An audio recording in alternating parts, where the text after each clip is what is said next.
Claypool has a Bachelor of Arts degree from St. Cloud State University in criminal justice. Go Huskies. In his free time, Officer Claypool enjoys coaching his son Beckett's sport team, playing golf, and spending time on the lake with the family. In attendance today is Officer Claypool's wife, Michelle, and son, Beckett. Welcome. Let's give these new officers a round of applause.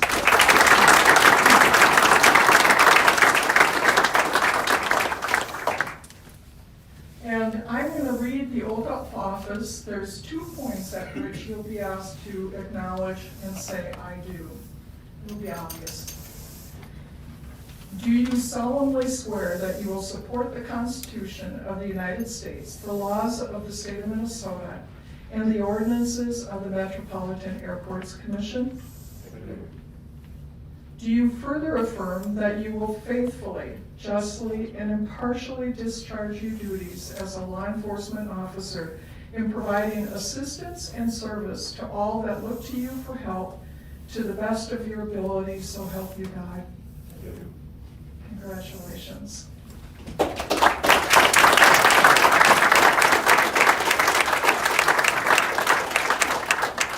And do we have a photographer? I just got it. Oh, okay. He's got the group from over there. Oh, okay.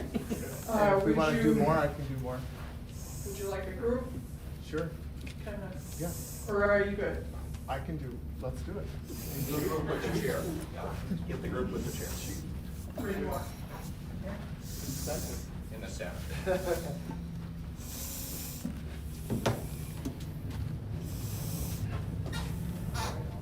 One, two, three. 1, 2,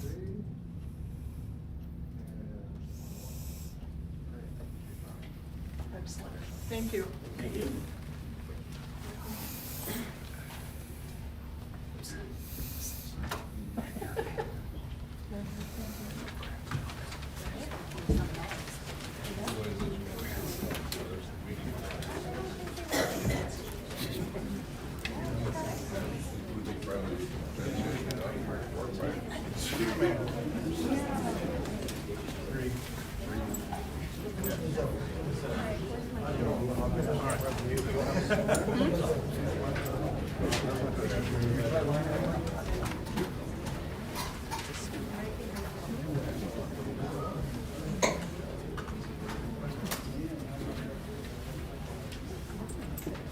We will allow our officers and board guests a moment or two to move on to the next stage of their celebration.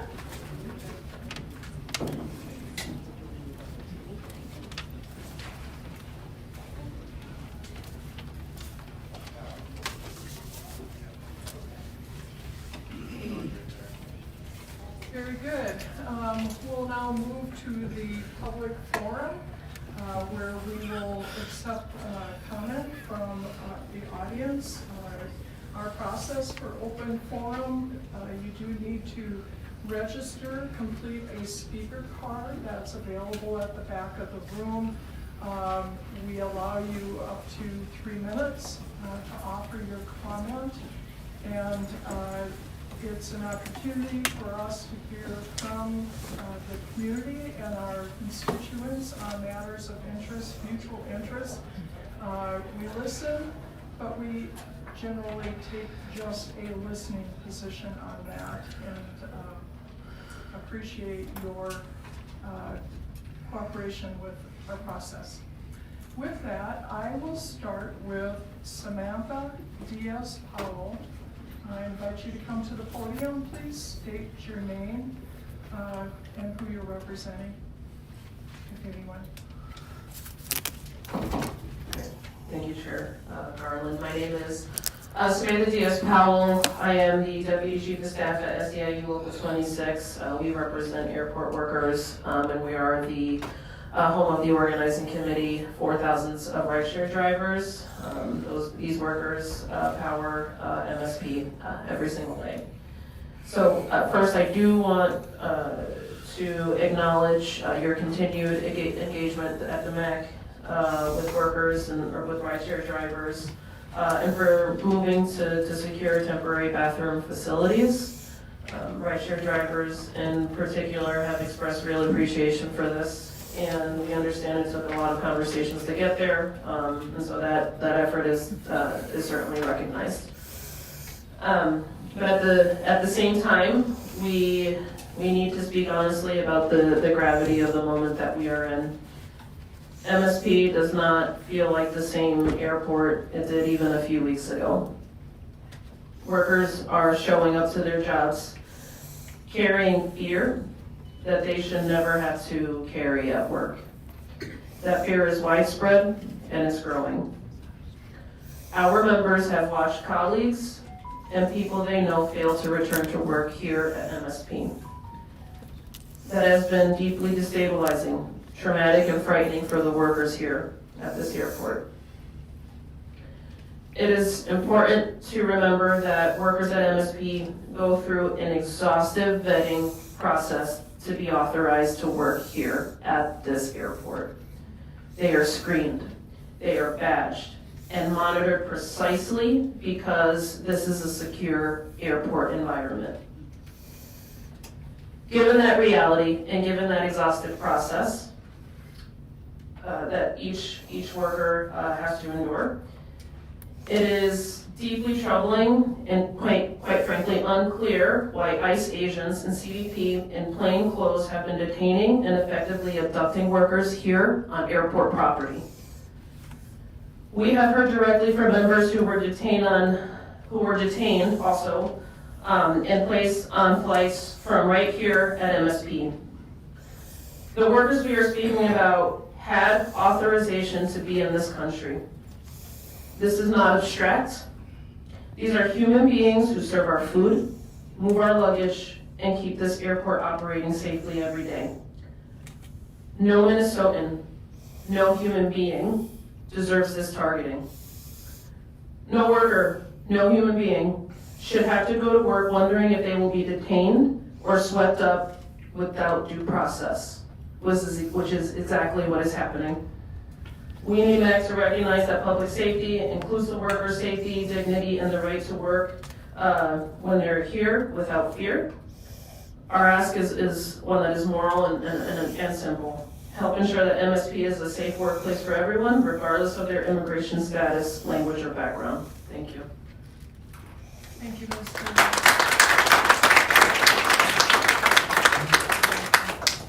I'd like to invite Ferber Gilligaver to the podium. My apologies if I mispronounced your name.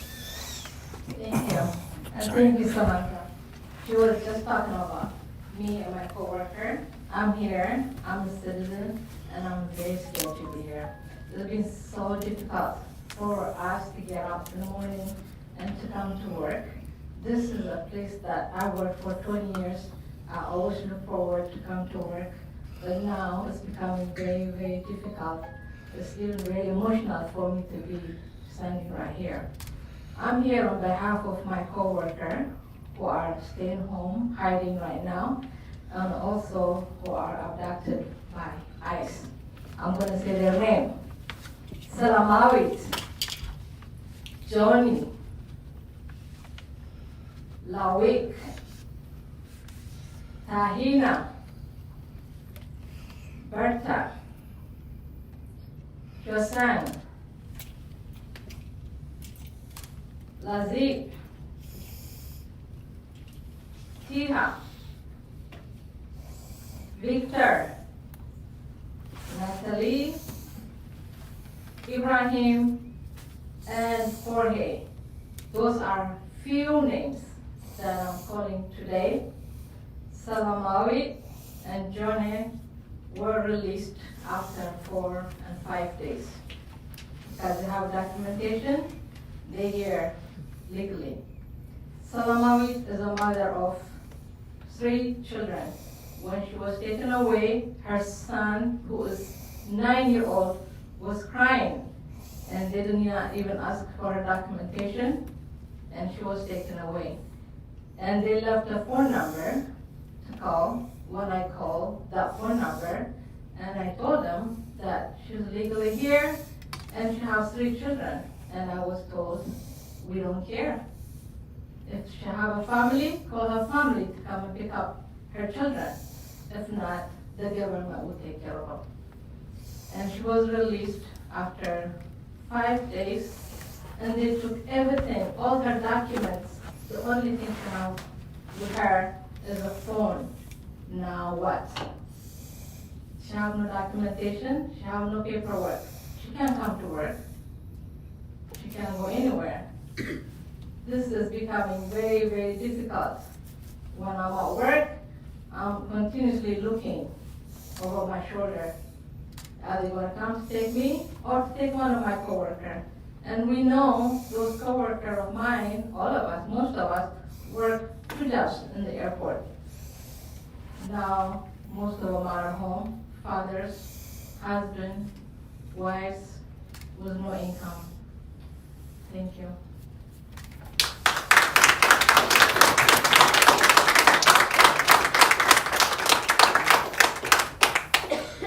I'm going to invite Jeff Paquette from Unite Here Local 17 to the podium.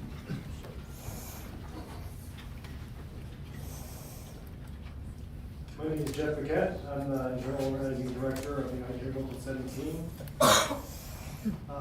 Chair, I want to start with saying that the messaging we get from the federal government that the people they are detaining and taking from our communities are all criminals, rapists, pedophiles, and that it's keeping us safer, they're just simple lies.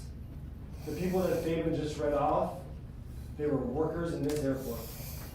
They're working people just trying to come to this country for a better life, and they've done everything the quote-unquote right way if they're working in the airport with their badge, behind security. A couple of days before Christmas, I talked to the brother who, he and his brother both worked at the airport. The brother that I talked to watched his brother, after they entered through security, get arrested and detained right in front of that bathroom, right down there.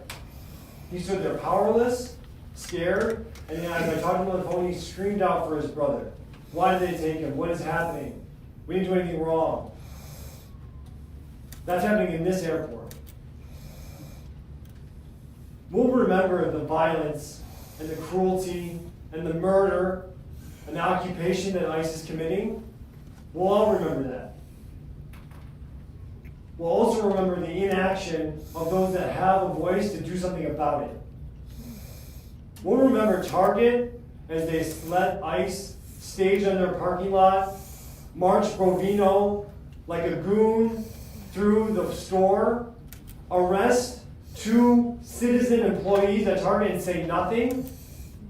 That inaction is unforgivable. So far, this commission is also inactive and doing nothing to prevent ICE from wreaking havoc and bringing terror to this airport. There are workers that have formed their own rapid response system to call each other when they notice that ICE is patrolling the area in which they work. They call their friends to not come into work because ICE's heavy presence today in this airport. Chair Garland, I hope that you are able and capable of leading this commission to do something about ICE being in this airport, detaining workers who are doing nothing wrong other than being here from a different country and trying to provide for themselves and their families. That's your charge, and I urge the commission to act, to kick ICE out of the airport, to stop deportation flights, or we will remember you also as being inactive and allowing this to happen.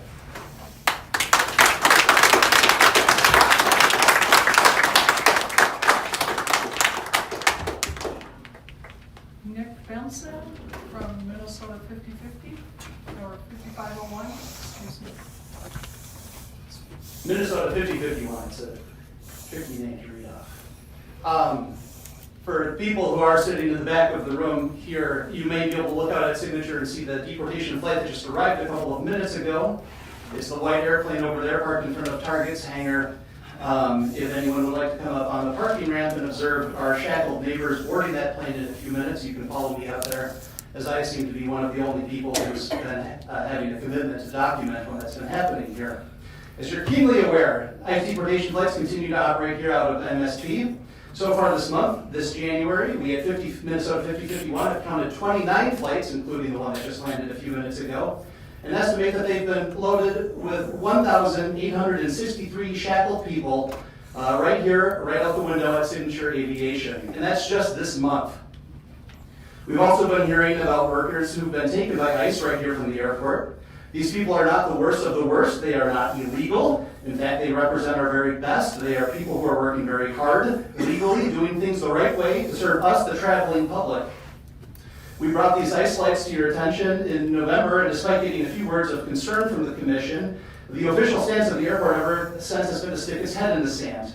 The airport has been sticking with the same lines about not having advanced knowledge of these flights that operate here. Emails from whistleblowers and at the airlines and here at the airport are about forthcoming enforcement actions are dismissed as unsubstantiated rumors. And at the last meeting here, your leadership explained that if something happens, we should call the police. There are more patrols from the police, but also the police can't do anything. So I would like to know how that's supposed to allay any fears if your solution is to call someone who won't do anything.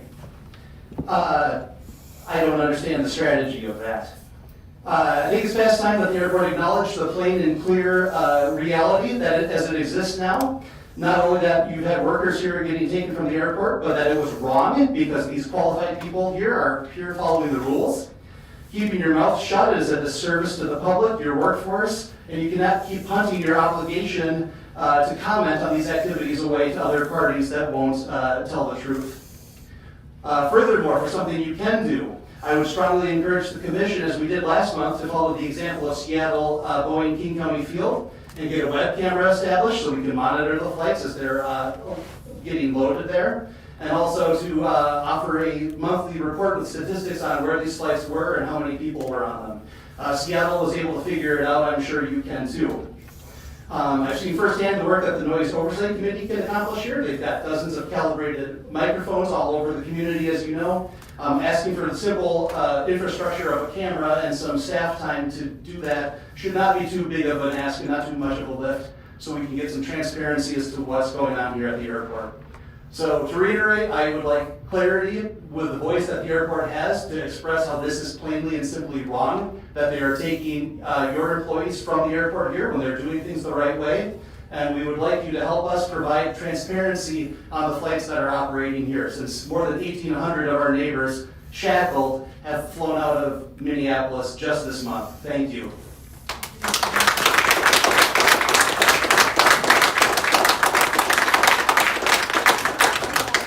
The final speaker card I have is from Brandon Balfans. Hi, my name is Brandon. I'm not here representing anyone but myself. I've been an employee at this airport for 20 years. I live here. I rely on the bag handlers, the cooks, the cleaners, the flight attendants, everyone to do their job so we can transport people safely, efficiently, and I've been proud to work at this airport for 20 years. I would like to continue to. I love seeing the banner downstairs that says, best mega airport in the country, 2 years running. I want to see that again. I want to see that more. It's pride for me to work here, to see people. But I want to make sure my aircraft is safe when I leave. I don't want the baggage handler to be terrified they're not going to get home tonight to their family. I want to be able to get food when I come in. That's important for me, that's important for my crew, that's important for my passenger. I can't do that if people are afraid. We don't need ICE agents in the airport. This is a secure location. We're safe here.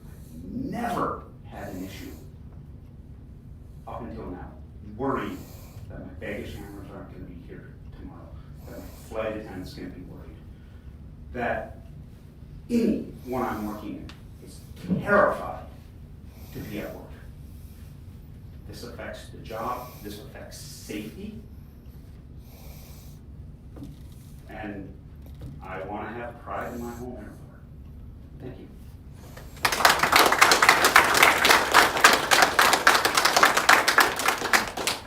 That was the last speaker card I have, unless there is someone else out there wishing to address the commission. Would not, would you like to approach? We'll have you complete the speaker card after you make your comments. Okay, thank you. Thanks for allowing me to speak. My name is Tricia Connolly. I'm actually from Evanston, Illinois, just north of Chicago. And I would like to encourage all of you to think about what this represents. This represents people coming together and working together to unite for a common cause. And all of you can do that too. We have airports all over the country dealing with some of these same issues that you're faced with today. I hope you're in contact with them, and I hope you can find solidarity in coming up with a great plan to keep people safe here at the airport, and also the gig workers out there picking people up.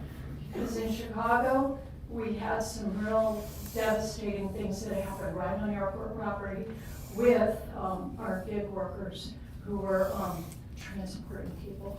So I'm here, and standing in solidarity, of course, with all these folks. And this is a real issue, and you all are going to be looked at to whether you take action or there's inaction in this moment.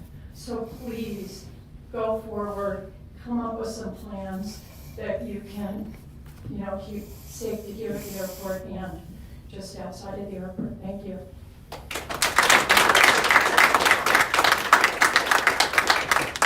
that, I'm going to close the open forum, and let me first say how much we appreciate that you make the effort to come before our commission and share your thoughts, your concerns, your observations, your fears. These are incredibly trying times. We recognize the courage it takes to come forward and share what have been some pretty horrific experiences that you've shared with us. And as many of you mentioned, we've made comment and shared comment before to help hopefully our traveling public understand what we can and can't do. We're first and foremost the safety and security of our airport community and the airport itself. And especially our valued businesses, our workers here, and our passengers. That is our #1 priority. It's also a reality, though. MSP is a public use airport, and we're subject to federal regulation. The MAC cannot legally restrict access to MSP for public or private aircraft operations, including aircraft that's chartered for federal government purposes. We just cannot by law. We also cannot interfere with law enforcement operations by federal agencies, and that includes FAA, TSA, CBP, ICE, and the FBI. We cannot restrict their access. We cannot deny that. We expect that all federal officers, including CBP and TSA, will continue to do their best to keep MSP running smoothly and will act with professionalism and respect that MSP is known for. With that, I'm going to ask if the CEO has any comment he'd like to add. Thank you, Chair Garland. I did not have any other comment other than to reiterate those words that you had indicated. We will continue to monitor the situation here. As I said before, if an employee does not feel safe in a certain situation, they should call 911 and our officers will respond accordingly, and we will continue to do that. So I'll leave it at that. Thank you. Commissioner Ginsburg. I apologize, I'm kind of debated. It's the second time things have been said, and I, as Chair Gartman said, we all embrace passion and certainly the problems. And people can say that we don't care. People can say we are not reading what's happening out there. And I'm just going to speak for myself. I do get the calls from the union representatives when things happen. Happened at the TNC lots. And as soon as we got those calls, we were put into action. We worked with unions, we worked with the governor's office to try to alleviate some of those concerns, the same concerns you have now, looking over your shoulder, making sure that ICE doesn't come through the TNC lot unimpeded. And you know what, we've worked together, and I think you're starting to see, at least in the lot, some a strategy. I think that's working with geofence and also people carrying the right documents. Sure, they have to go, but they are, and they're not leading to more arrests in that lot. What's happening in the terminal is happening not based on anything we can do or stop, but we certainly have been notified again by the unions. And what concerns me about what's happening, not only on the humane level, but what it's going to do to our economy in the airport. If people aren't showing up for work, concessionaires aren't going to be able to do what they need to do, baggage handlers aren't going to need to do. So that is a real concern from my standpoint, and I believe probably my colleagues. There's an economic impact also. We certainly are concerned about it. And the last thing I'm going to say, and I'm going to be honest here, we can't do, there are certain things we can do and certain things we can't. Taking the moral ground and trying to, and telling ICE they can't be here, ICE is going to be here. And I would not advocate for anything, like the governor said, for anybody to take the bait to invite something worse. And those are federal troops. And you know what? Something like that, to me, is an invitation to allow something happening that's worse here. So, you know, I'm hearing what you're saying. We're trying to do the best we can. We're being honest with you. We're acting in ways that I think are responsible. We may be at a time when we're not going to be able to agree on everything, but I think our track record, and there's a short game and a long game. So at the end of the day, appreciate you being here, but I also don't like being told that we don't care or we're not doing anything. So I'll just leave it at that. Thank you, Chair. Thank you. With that, we'll move forward on the agenda, and we're delighted to have a public presentation that is going to be offered to us by Jude Bricker, CEO of Country Airlines. We're all aware of some pretty significant news that broke about a week ago, and we're anxious to hear more from Jude about the merger with Allegiant Airlines, to hear his reflections on the last year and his inspirations for what lie ahead. And Jude, feel free to take a moment and allow the room to clear. Sure.